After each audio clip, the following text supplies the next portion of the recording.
So guys, kung mapapansin nyo, yung balita na 2 batalyon, dito yan pinadala ni Bangag. Tingnan nyo naman, yung mga pulis hindi taga Davao.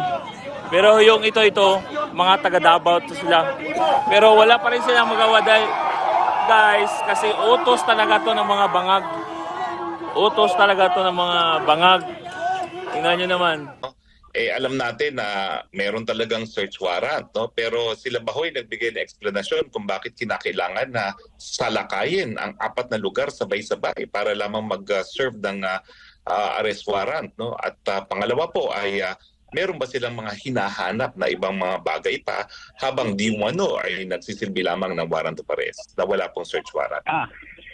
I have to clarify that, Professor Ari.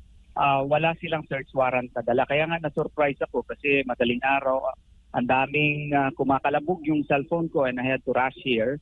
And what happened, first nung pagdating ko dito, tinanong ko yung CIDG representative at may lawyer sila.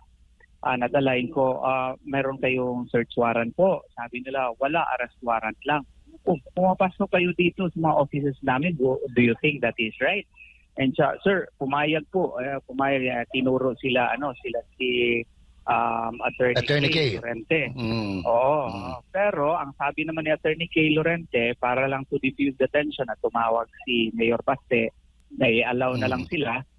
So kaya pala napilitan na pumayag na pumasok sila. Pero the fact remains, sinabihan ko sila, but I think medyo mali yung ginawa ninyo na nagdala pa kayo ng mga stairs, yung parang makeshift stairs para lusubin sana. Umakyat yung mga ibang mga pulis, mga 3:30 in the morning, 4 o'clock, ganun, na nag-attend kaya nagulantang yung mga members.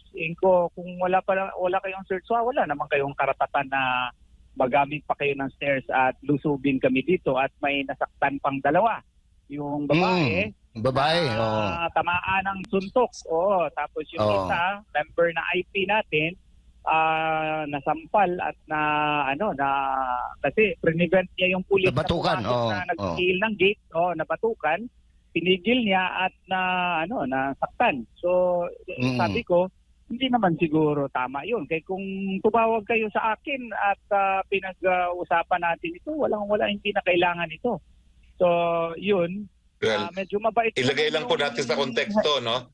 Panyero, bukod po dun sa ang Kingdom of Jesus Christ compound ay naroroon ang simbahan ng Kingdom, nandyan din ang College of Law, no?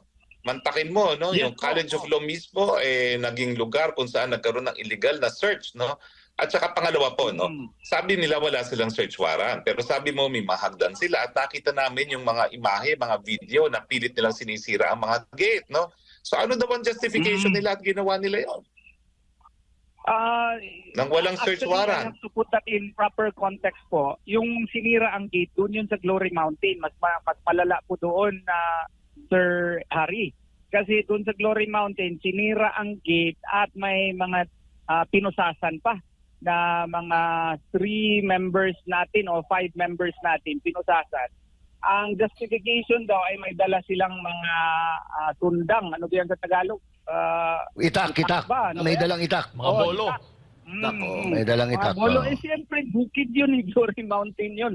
Nasa dulo yun ng Tamayong Kalinan. Mga farmers yun. Pupasok ka, fully armed. Tapos, naka-full battle gear ka.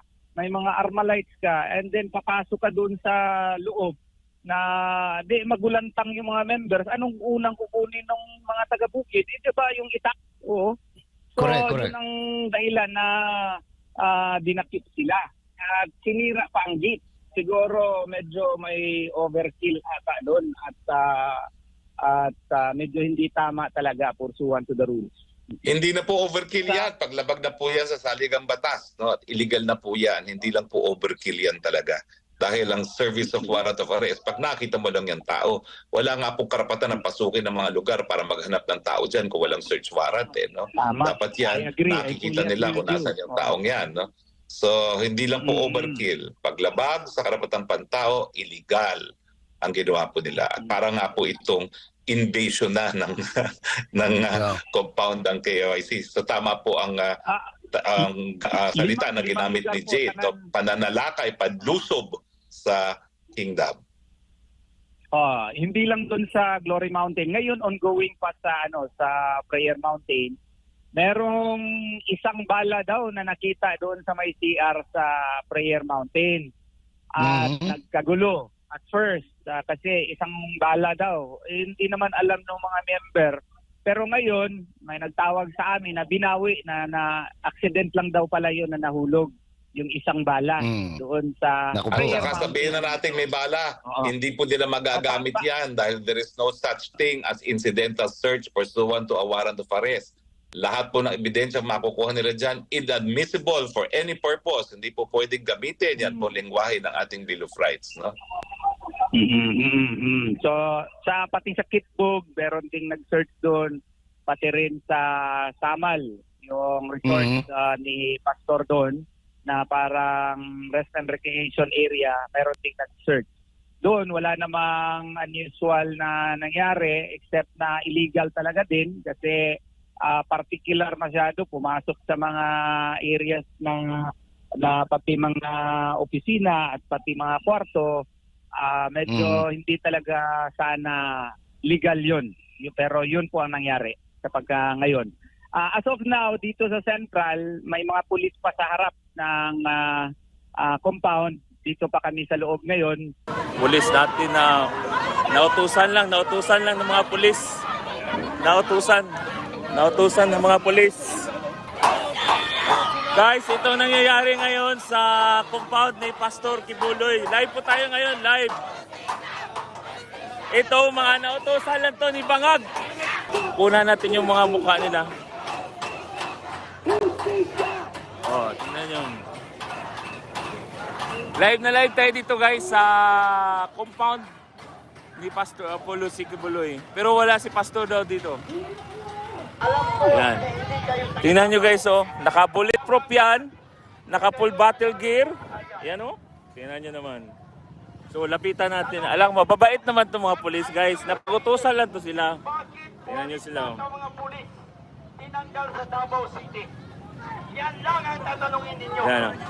So, di natin makuha yung mga pangalan, pero isa-isahin natin yung mga mukha nila. So, walang kasalanan. Ngayon, pinala kayo dito para malinis ang inyong konsensya. Dahil alam naman itong mga pulis na wala namang kasalanan si Pastor, pero napagutusan lang talaga ito eh. Yan Yan, galit na si Sir. isang mabubuting tao, isang